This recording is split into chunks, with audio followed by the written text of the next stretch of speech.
Welcome to Hip Hop Now Podcast. If you're from the future, you know what to do. Get your ass out of here. Don't disrespect the legend. Hip hop is here to stay. Let's get right into the business.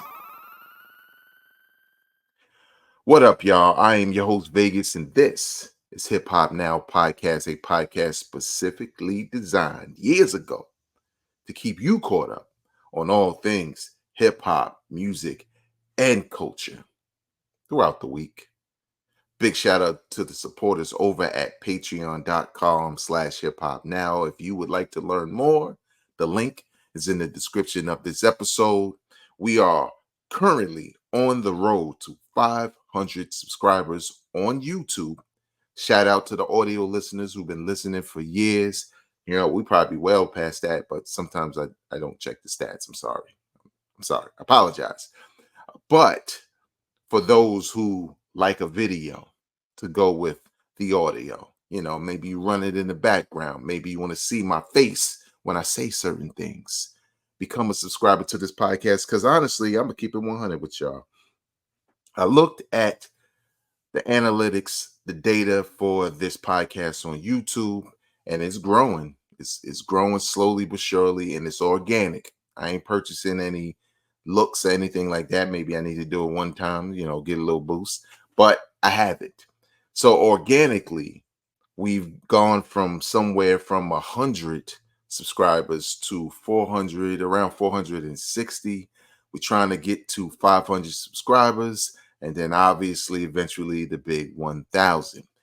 I need your help to get there. And looking at my analytics, at least recently, last month, 62% of the people who watched some of my content on YouTube weren't subscribers. Now, I'm not going to force you to become a subscriber.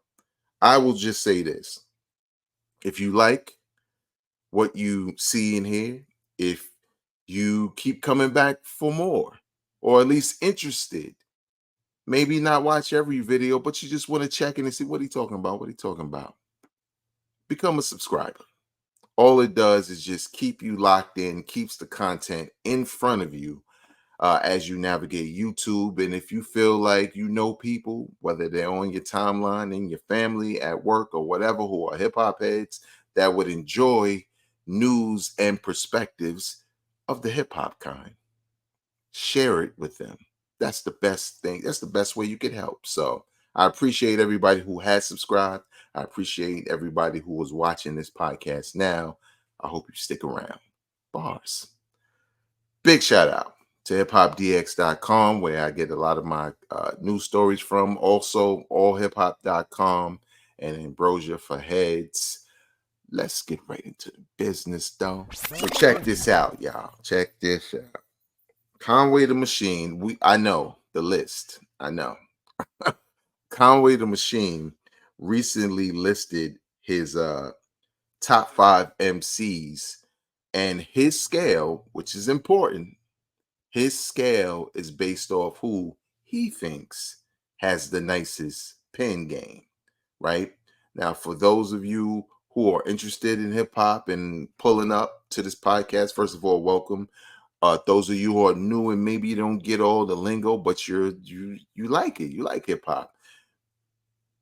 Nicest does not mean this guy's a good guy, or that doesn't mean he's a bad guy, but it doesn't mean what you think it is. Nicest does not mean that. It means you are very good, excellent at writing raps. Okay, doesn't mean the kindest. The nicest on these mic devices. Like, remember, like, that's what we talk about, right? So that's the slang. But Conway listed his top 5. So he was on the Drop 104.7 in Denver, Colorado, and was asked about his favorite spitters. And this is what he said, and I quote, "Hands down, they top 5. But for me, I'm going to say the nicest pen. The nicest dudes. No order at all. Andre 3000. I'm going to say Jay-Z. I really, really want to say Tupac, but hold on. Let me keep thinking. I want to have Ray and Ghost as one. It's a tie. And I probably go with Lil Wayne and 50 Cent. So let's see. One, two, three, four, five, six, seven. He got like seven people, y'all. He not committing to it. Now, as we always do, we have to say this, right? Like as we always do, we got to say this. I'm just making sure he didn't add any other things to that. Okay. So his top five to me is cool. I could see I could see somebody who puts Tupac in a top five as far as nicest pen. I think some people don't think about Tupac when they say nicest and nicest pen because they really only think about like lyrical technique as far as being really technical with how you put your words together and clever with it, right? But Tupac's pen game was to me strongest when it was his conscious music, when it was his like the pro black or dear mama or keep your head up or changes, you know what I'm saying? I wonder if heaven got a ghetto, like the things he would say in these records. Brenda's got a baby, even I get around. Tupac was a lot of those things. So I could see somebody including Tupac. Jay-Z was kind of a given because Jay-Z embraced Griselda when it came out. Came around. Not saying that he didn't like him before that, but I think that reinforces how you feel about a person now that you've arrived and they've embraced you publicly and everything beyond that. Um, Lil Wayne, I could see because there's a generation and old heads, and ain't that from my generation, but old heads notice there's a generation who Lil Wayne is the blueprint for other rappers that came after. He's literally the blueprint. His influence can't be denied. And his influence isn't just, those that chose to dress and look like him. You know what I'm saying? It's really much more than that. There's a lot of people who we respect, like a Kendrick Lamar, who I wouldn't mind hearing a Kendrick and Lil Wayne track together. I wonder if they've ever done that. They might do it now though, because you know things that went down. But there's a certain generation that's just heavily influenced by Lil Wayne, and I think also there's a certain level of respect. Lil Wayne is a hip hop head. Like the stories people tell in hip hop about him with features like him not charging dudes when he was at his peak, him like, yo, Wayne, can you hop on this track? And he's sending you that joint the same day. Like he's an honorable dude. I can see 50 Cent on his list. There's a part of Conway the Machine that has a little 50 in what he does. And again, of a certain generation, 50, when 50 was hot, he was hot. Okay. Mixtape scene, everything.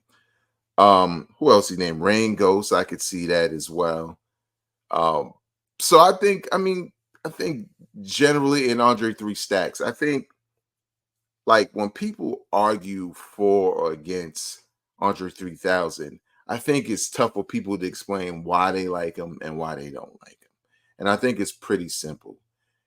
Andre 3000 is almost like a style you can't really say he's this or he's that. You can't call him country. You can't call him, basic. You might not consider him a boom bap rapper. Like he literally can do any style, right? Any style. And he's really dope with it and thoughtful. Like, even though, yeah, this isn't the craziest line ever, but I remember he was on that one song with Ryan, I think it was Ryan Leslie and Kanye and all of that. Don't Stop, something like that, where he said the life and times of Andre Benjamin, like because his name is Andre Benjamin. I was just like, come on, man, flipped his last name. He could have had that bar a long time ago, and that's just crazy. So we get it. I've already done at least my top five MCs of all time. Um, I think if it just came down to my favorites, it might be a little different. But for the most part, that list was that list. So I don't know. I don't disagree with him. It's his list, but I think it is a solid list. He just chose like seven people instead of five. So so there you have it. Tyler the Creator did an interview recently, and what stuck out the most in this interview, beyond everything else, like apologizing to his to Eminem about his critique on recovery, which was Eminem's kind of sobriety, you know, comeback album, so to speak, which I thought was pretty good for Eminem because it was different from anything else he had done at the time. But he also said that he doesn't like meme rappers. So in the interview with Maverick Carter, who I didn't know he had his own platform, but whatever. He said, Tyler said, I don't want to seem like a hater. Sometimes I have hater energy because I just think I'm that good. I love this art form so much, bro. And there's so many N words out right now that aren't musicians that are getting treated like musicians because they make meme records. They'll publicly be like, I don't give a F about music. I just do this ish for money. It's like the Spider Man meme of the next N word when every publication is like, hell yeah, let's put that out. Now you're taking up space for people like me. I ain't gonna hold y'all. You know I agree. You know I agree because it's unfortunate, and I kind of blame those institutions and organizations and companies that give this stuff life because it's an easy buck to make because it's trendy. They're most of these, and it's not everybody in the industry, right? Because there are people who put out quality music, but it's just too easy to continue a trend and to continue to feed people this meaningless trend. It's like fast food, right? You're hungry, you eat fast food, you're not hungry no more. But if you're eating fast food every day, it's just not good for you. It's not. Fast food is not good for you. Home cooked meals are good for you, and we need more home cooked meals. And I think that's his whole issue, is the fact that all of this energy is being poured into these artists, because I don't like to say musicians unless you play instruments. So I will say artists because, you recording artists, performers, whatever. I feel like they don't necessarily care enough or even have awareness around the fact they're being used, because we could literally go down the list of the hot new rapper, and it's been happening for like ever since the ringtone era, where such and such artist is hot with a song that could be catchy, which is cool, but then after that star fades, nobody cares about them that much. They're just more of a prop that bounces around until they fade away, and we forget about them because there's already been 10 new versions of that. And I think now, right now, what you're seeing is it happen mostly with the ladies.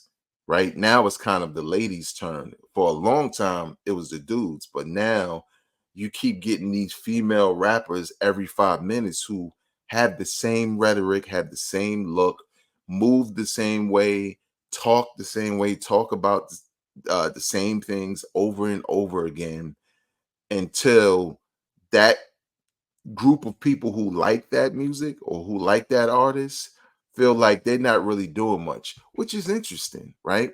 Because for the people who love, and I'm just going to name names, I'm not trying to disrespect, there's songs here and there from different people I like, but just not enough to go listen to a whole album or even buy the song I like. But when you look at, like, oh, there's Ice Spice, and oh, there's Sexy Red, and there's Glorilla, and like, it's and Scarlett, even though Scarlett was a little bit different, but now she's trying to get in that same lane. It's sort of like if you don't capitalize off of your moment, you can expect to be gone if you're not more than the mean rap you create. You're a trend. You're literally a trend. You're literally a meme, right? There's a meme that's just, oh, everybody think it's funny, everybody uses it, and you kind of use it, and then you stop because you moved on to the next thing. So in a lot of ways, yes, it gets in the way of those that take their time to write impactful music, to create impactful production and promotional layouts, and just people who work on a project for, with full detail until they're ready to just go. And before I move on to the final topic, here's a prime example. We look at the Drake and Kendrick battle as a battle, right? But under that layer, and trust me, on this podcast with guests, we've talked about it, till the cows come home or whatever, or ad nauseum, right? But the reason why Kendrick won is because Drake thought that using the same trendy formula that's kind of worked for him, even though I put him way above some of those other people I've named. But he thought using the trendiness of pop culture and what people like and how fast they move on and blah blah blah was going to get people on his side, because it's almost like people are trained to just jump on what's trendy. But Kendrick was able to take what's trendy with substance and really counteract everything Drake did, and really point out how,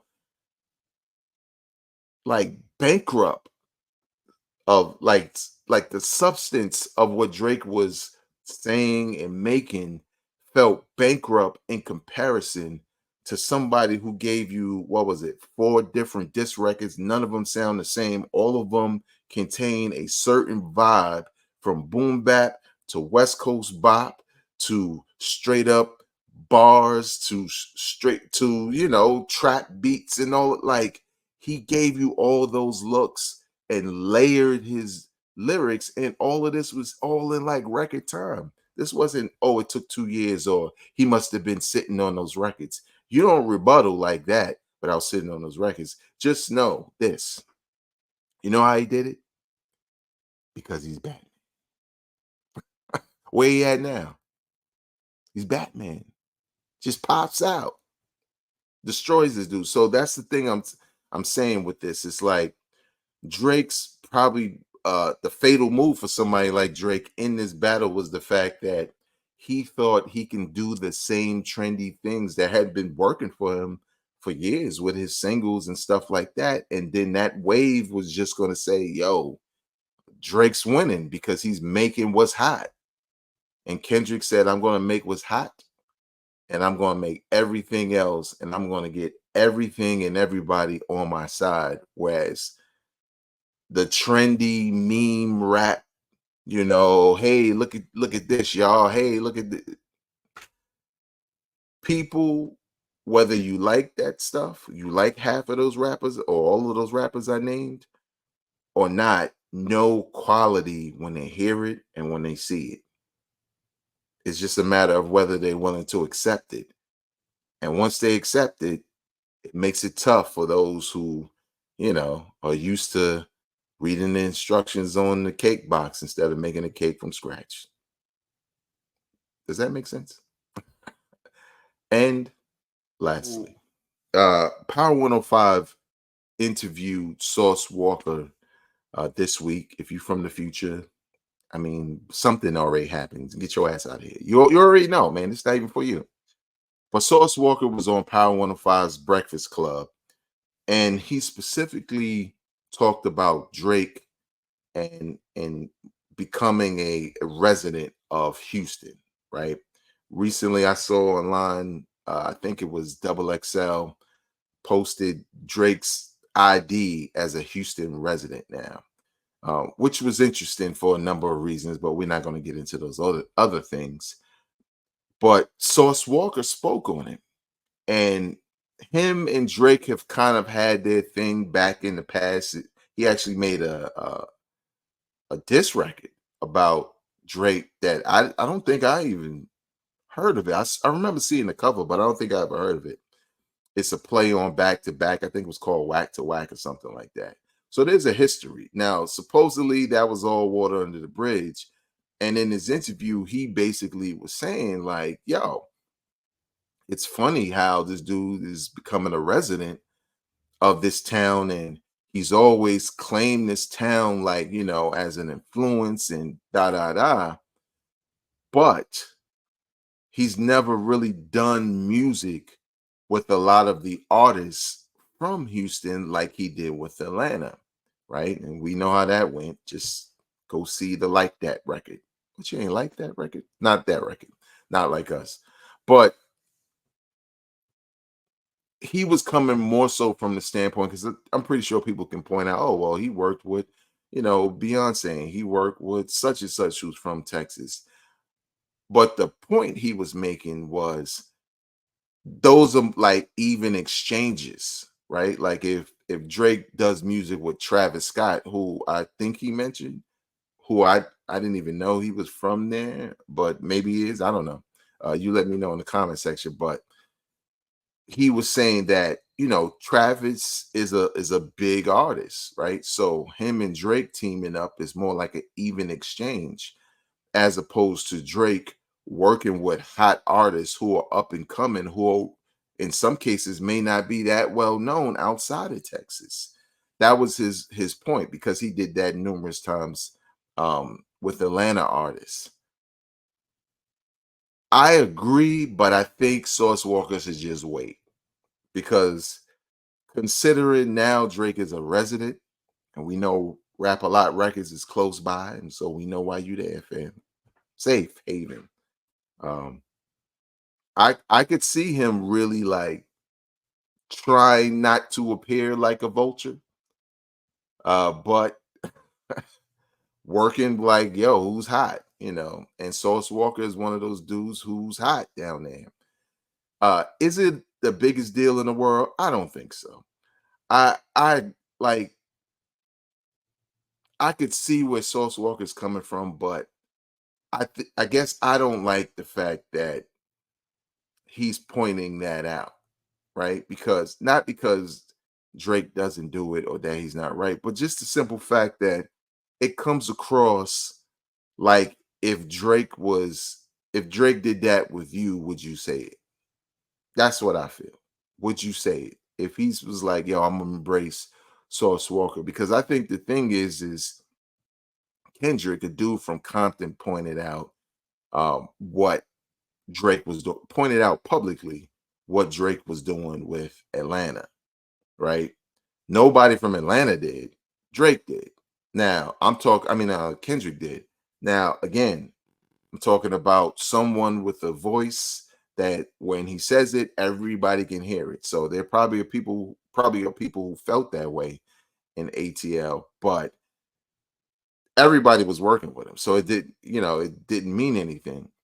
I just kind of feel like if Drake turned around and started doing that, would you feel better about him? Because the knock on him, and the reason why Sauce Walker was probably mentioning this, is he's using the culture to further his career and make money. So Atlanta was the hot spot for hip hop. And remember, Drake, if you've been a Drake fan, like I've been a Drake fan since day one, right?